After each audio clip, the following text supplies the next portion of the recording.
Yo, what's good, everyone? Your boy Deke back again with another vid. And for this one, we're going to be talking about some of the news that dropped yesterday for Steeler Nation. So, one, I just want to get out of the way real quick. It's not going to be the main topic of conversation for this video, is that it looks like Big Ben is coming back next year. Him and the Steelers organization are going to restructure his contract. They're going to make it work. There's a quote of him saying that he doesn't care what he gets paid in 2021 season. He just wants to come back for the team and play football. He thinks that he can get us to the promised land of the Super Bowl. So obviously, I'm excited about that. But then the second piece of news was that James Conner and the Steelers will not be together again for the 2021 season. Steelers will not be looking to re-sign him. So I just wanted to, kind of give my take on that. And then I'll look back on James Conner's career here in Pittsburgh.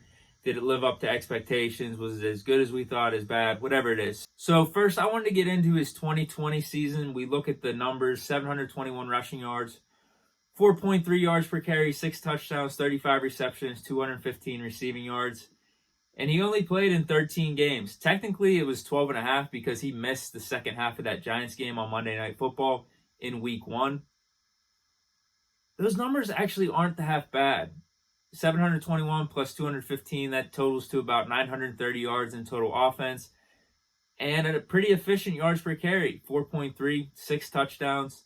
In 4 of his first 6 weeks, he ran pretty decently. 106 yards versus Denver, 109 yards versus Houston, 101 yards versus Cleveland, 82 yards versus Tennessee. And then later in the year, he had an 89-yard game versus Jacksonville. So what do you make of this season? I just don't think it was as bad as we thought. I think probably like above average. It's weird because on one hand, I think Conner was kind of inconsistent. He had the injuries, and sometimes you just thought, it looks like he's running a little tentatively out there. He's almost looking like he's running not to fumble or not to get hurt. But then there was other games, like I pointed to early in the season, he was clearly the best running back on the team. Some of his pass catching ability, and whenever he would get the ball, he'd be running downhill.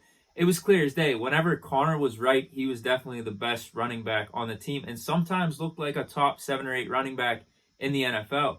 And I believe in those first 6 or 7 weeks, he was top 5 in rushing yards. Let's look back at 2018. He had 4.5 yards per carry, 973 yards, 12 touchdowns, 55 receptions, 497 yards, and a touchdown. That was his Pro Bowl season. Then obviously in 2019, he definitely had a down year there, which was a combination of injuries and I think bad quarterback play as well. But I think some of the inconsistencies from this past season in 2020 also showed in 2019. So what do we think of James Conner's career here in Pittsburgh?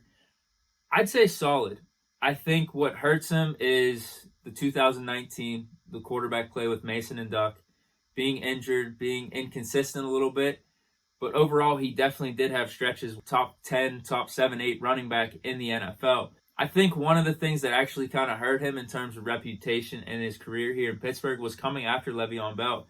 Like if he would have came in at the same time as Le'Veon Bell did, or they switched spots, I think we'd be viewing him much, much more positively because he would have been the running back coming in after Isaac Redman and Jonathan Dwyer. But coming after Bell, who was a top 3, top 2 bona fide running back in the NFL, our expectations was pretty high, especially the first season that Conner had whenever he stepped in for Bell, whenever Le'Veon sat out. He had a Pro Bowl season, so we were like, all right, this is nothing. We could just plug and play James Conner. We don't really need Le'Veon Bell. The offense will run how it normally does. Conner could be a top 5, top 10 running back. And he just didn't live up to that. Bell was just way more consistent and valuable than I think we gave him credit for at the time. But overall, I guess you could say solid. I think the inconsistencies, the injuries definitely played into him not living up to his potential. But also, I think the offensive line in this past 2020 season and in the quarterback play in 2019 also contributed to that as well. So I don't want to say it's entirely his fault either. So this situation, how does it look for Conner? How does it look for the Steelers? I think for Conner, in one way, you got to be thinking, man, I would have loved to play out my whole career here in Pittsburgh, to go from the Pitt Panthers to the Steelers. I could have been a legend here. At the same time, it might be good for him where it's just a fresh start. I mean, like I mentioned, coming in after Bell, his strong ties to Pittsburgh, I think there was some added pressure there. You got to think he's been in Pittsburgh for how long? 8, 9 years from college to the pros. And I don't think that's necessarily a bad thing, but there maybe could be some downsides. You think all the players that are in one space for that amount of years, usually it's just throughout your whole NFL career, 10, 11, 12 years. And that's when you're a professional. In Connor's case, this is him in college to professional, same place, seeing familiar faces. Probably that pressure being a hometown hero. I don't want to say he didn't live up to the hype, because I do think there were things at play, like I mentioned earlier, that weren't completely his fault.